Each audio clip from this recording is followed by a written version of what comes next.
Perkenalkan, kami mahasiswa PSD Kawaru, program studi PGSD, Angkatan 2019, kami dari kelompok 6. Akan mempresentasikan hasil kerja kami yaitu klasifikasi media pembelajaran.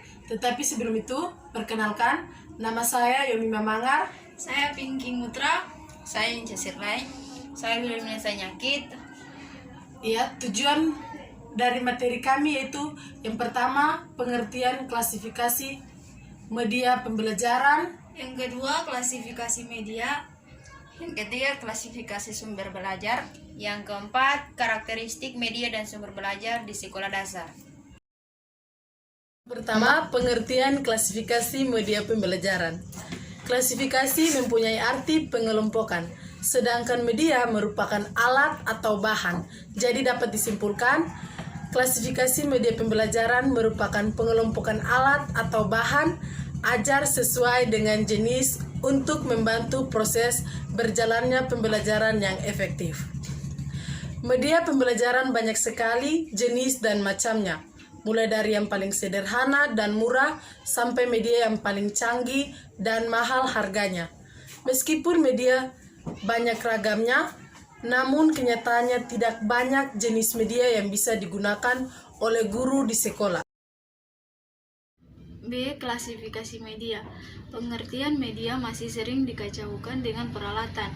Media atau bahan adalah perangkat lunak berisi pesan atau informasi pendidikan. Biasanya disajikan dengan menggunakan peralatan. Sedangkan peralatan atau perangkat keras sendiri merupakan sarana untuk menampilkan pesan yang terkandung pada media tersebut.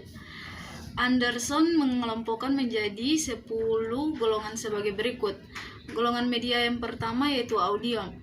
Contoh dalam pembelajaran kaset audio, siaran radio, CD, telepon. Yang kedua cetak. Contoh dalam pembelajaran buku pelajaran, modul, brosur, leaflet, gambar. Yang ketiga audio cetak. Contoh dalam pembelajaran kaset audio yang dilengkapi bahan tertulis. Yang keempat, proyeksi visual diam, contoh dalam pembelajaran, overhead, transparansi atau OHT, film bingkai atau slide. Yang kelima, proyeksi audiovisual diam, film bingkai atau slide bersuara. Yang keenam, visual gerak, contoh dalam pembelajaran film bisu. Yang ketujuh, audiovisual gerak, contoh dalam pembelajaran film gerak bersuara, video, NCD, televisi. Yang kedelapan, objek fisik, benda nyata atau model atau spesimen.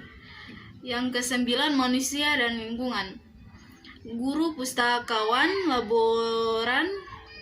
Yang kesepuluh, komputer, contoh dalam pembelajaran CI atau pembelajaran berbantuan komputer, dan CB, pembelajaran berbasis komputer. C. Klasifikasi sumber belajar. Klasifikasi sumber belajar tidak jauh berbeda dengan bentuknya. Klasifikasi sumber belajar menurut Dekeng dalam Arsat 2006 adalah sebagai berikut. 1. Pesan atau apa informasi yang ditransmisikan. 2. Orang atau siapa atau apakah yang melakukan transmisi. 3. Bahan atau siapa atau apakah yang menyimpan informasi. 4. Alat, siapa atau apakah yang menyimpan informasi. 5. Teknik, bagaimana informasi itu ditransmisikan. 6. Lingkungan atau latar, di mana ditransmisikan. Dan yang terakhir tentang karakteristik media dan sumber belajar di sekolah dasar. Banyak penggolongan media yang telah dipaparkan di atas, tetapi secara khusus akan dipilih penggunaan media di SD. Berikut akan dipaparkan media yang baik yang biasa digunakan dan relatif sesuai untuk jenjang pendidikan SD. Yang pertama, media grafis. Media grafis termasuk media visual. Pesan yang akan disampaikan dituangkan ke dalam simbol-simbol komunikasi visual. Grafis berfungsi menarik perhatian, memperjelas ide, mengilustrasikan atau menghiasi fakta yang mungkin dilupakan bila tidak digrafiskan. Beberapa contoh media grafis diantaranya adalah sebagai berikut. Yang pertama, gambar atau foto. Yang kedua, sketsa. Yang ketiga, diagram. Dan yang keempat, bagan atau chart. Yang kelima, grafik. Dan yang keenam, kartun. Yang ketujuh, poster. Dan yang kedelapan, peta atau globe. Dan kesembilan, papan flanel. Dan kesepuluh, papan bulletin. Dan yang kedua, media pembelajaran 3 dimensi. Yang pertama, model. Yang kedua, benda asli objek. Dan yang ketiga, diorama. Dan keempat, boneka. Yang kelima, topeng. Dan yang ketiga, media audio. Berbeda dengan media grafis, media audio berkaitan dengan indera pendengaran. Pesan yang akan disampaikan dituangkan ke dalam lambang-lambang auditif, baik verbal maupun non-verbal. Ada beberapa jenis media yang dapat kita kelompokkan dalam media audio, tetapi kita hanya akan membahas radio dan laboratorium bahasa. Dalam media radio akan terbagi menjadi 2. Yang pertama radio, kedua laboratorium bahasa. Keempat, media proyeksi.